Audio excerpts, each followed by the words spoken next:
Your Excellency, before I invite you,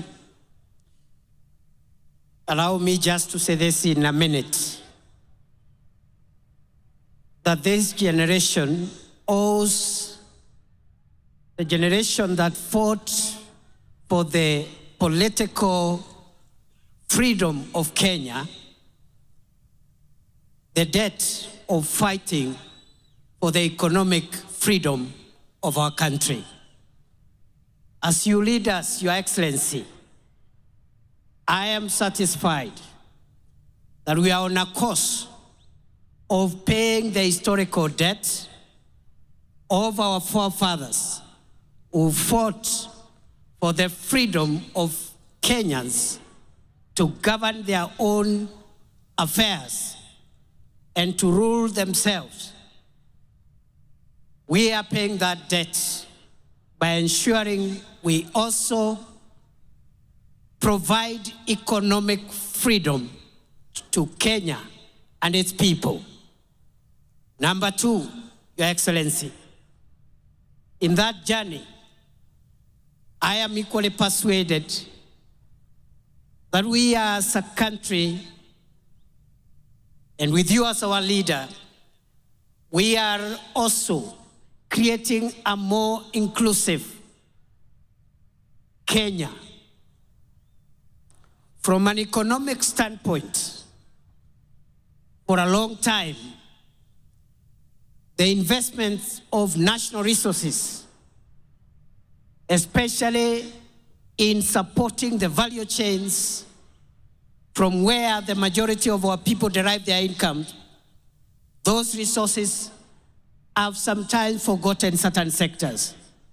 I am glad, under your administration, Your Excellency, we are spending more money, not only to strengthen the traditional value chains in tea and coffee and all the other important crops grown in our country, not just in livestock development, but we are also spending enough resources to provide support to fisher folk and make sure our country maximizes from our blue economy resources.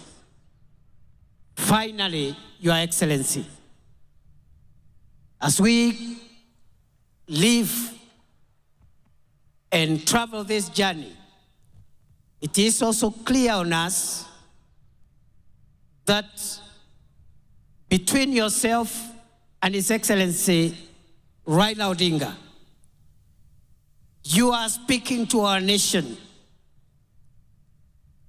so that we can forge closer ties among ourselves as citizens of Kenya, reduce barriers brought about by politics, ethnicity, religion. And going forward, Your Excellency, we look forward to your partnership, yourself and His Excellency Raila Odinga, and the rest of us who are fortunate to be in leadership positions, to build a more united Kenya, a more inclusive Kenya, where one's place of birth, religion, ethnicity doesn't have to count. Rather, their merit and what they bring on board in the contribution of our national development is what matters. I want to appeal that we also bring on board all generations, so that the younger people, the older people, the children, and even the generations to come, we all find ourselves in that one ecosystem because we all belong to this country. No generation is superior to the other. The older people have a role to play. The younger people have a role to play. Our children have a role to play. Even the unborn, when they arrive in the world through Kenya, they will have a role to play. Nakushukuru Mheshimiwa Rais, na mimi nataka nikuambie nitaendelea kusaidia vile unajaribu kuunganisha Kenya.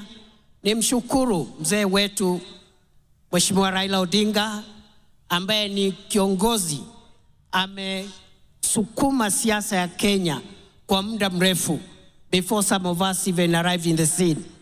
But he is courageous enough, patient enough all the time to consider Kenya greater than each one of us. Na kwa hayo mengi, Mheshimiwa Rais, allow me, fellow Kenyans, that we be upstanding as we invite President William Ruto to come and address us. Wapi shangwe na vigelegele jameni? Asanteni sana. Welcome, Mr. President.